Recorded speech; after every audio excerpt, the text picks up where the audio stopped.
गरुड़ पुराण में यज्ञ को एक पवित्र और दिव्य अनुष्ठान माना गया है, जो न केवल देवताओं की कृपा प्राप्त करने का माध्यम है, बल्कि आत्मा की शुद्धि और संसार के कल्याण का साधन भी है। यज्ञ का अर्थ होता है त्याग, आहुति और समर्पण। यह एक ऐसा अनुष्ठान है जिसमें अग्नि के माध्यम से देवताओं को आह्वान कर उन्हें प्रसन्न किया जाता है। गरुड़ पुराण में वर्णन मिलता है कि यज्ञ ब्रह्मांड की धुरी है। इसका नियमित संपादन करने से जीवन में संतुलन बना रहता है और मनुष्य अपने कर्मों को शुद्ध कर सकता है।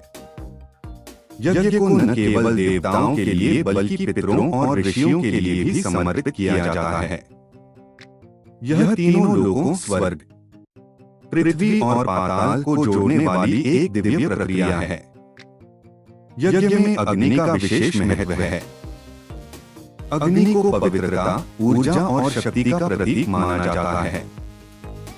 गरुड़ पुराण के अनुसार जब किसी पवित्र उद्देश्य के लिए अग्नि में समिधा, लकड़ी और हविष्य, घी, तिल आदि डाला जाता है तो वह आहुति देवताओं तक पहुंचती है और देवता प्रसन्न होकर आशीर्वाद प्रदान करते हैं।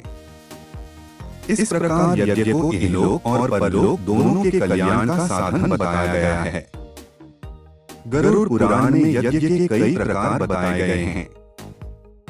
गृहस्थों के लिए अग्निहोत्र यज्ञ, सामाजिक कल्याण के लिए राजसूय यज्ञ और आत्मा की शुद्धि के लिए विष्णु यज्ञ का उल्लेख मिलता है। हर यज्ञ का उद्देश्य भिन्न होता है, लेकिन सभी का अंतिम लक्ष्य आत्मा की उन्नति और मोक्ष प्राप्ति होता है। यज्ञ के माध्यम से नकारात्मक शक्तियों का नाश होता है और वातावरण में सकारात्मक ऊर्जा का संचार होता है। गरुड़ पुराण में यह भी कहा गया है कि यज्ञ से पितृगण तृप्त होते हैं और उनके आशीर्वाद से कुल की उन्नति होती है। जो व्यक्ति अपने पितरों के निमित्त यज्ञ करता है, उसे 7 पीढ़ियों तक पुण्य फल मिलता है। यज्ञ का एक महत्वपूर्ण पक्ष यह है कि यह व्यक्ति के अहंकार को समाप्त करता है। यज्ञ में आहुति देते समय मनुष्य अपने अंदर के लोभ, क्रोध, मोह और अन्य विकारों को अग्नि में समर्पित कर देता है।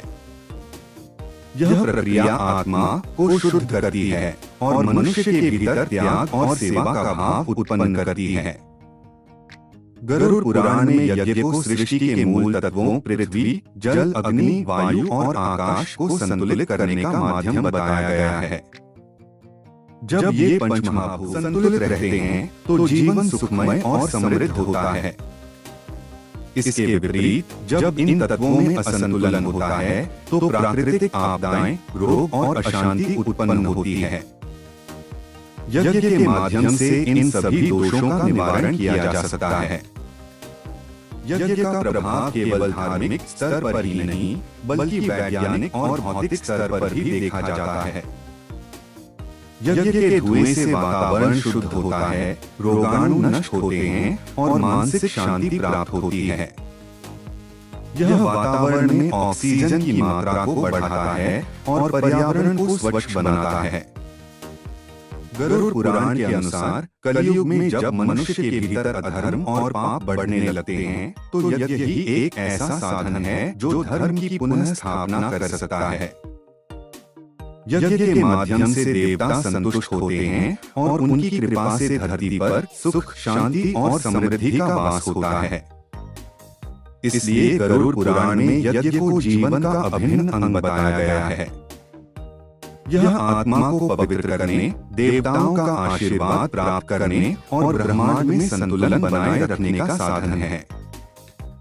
यज्ञ न केवल आध्यात्मिक उन्नति का मार्ग है, बल्कि यह भौतिक संसार की उन्नति और समृद्धि का भी द्वार खोलता है। साथियों, आज की वीडियो अच्छी लगी तो वीडियो को लाइक करके चैनल को सब्सक्राइब जरूर करें। धन्यवाद।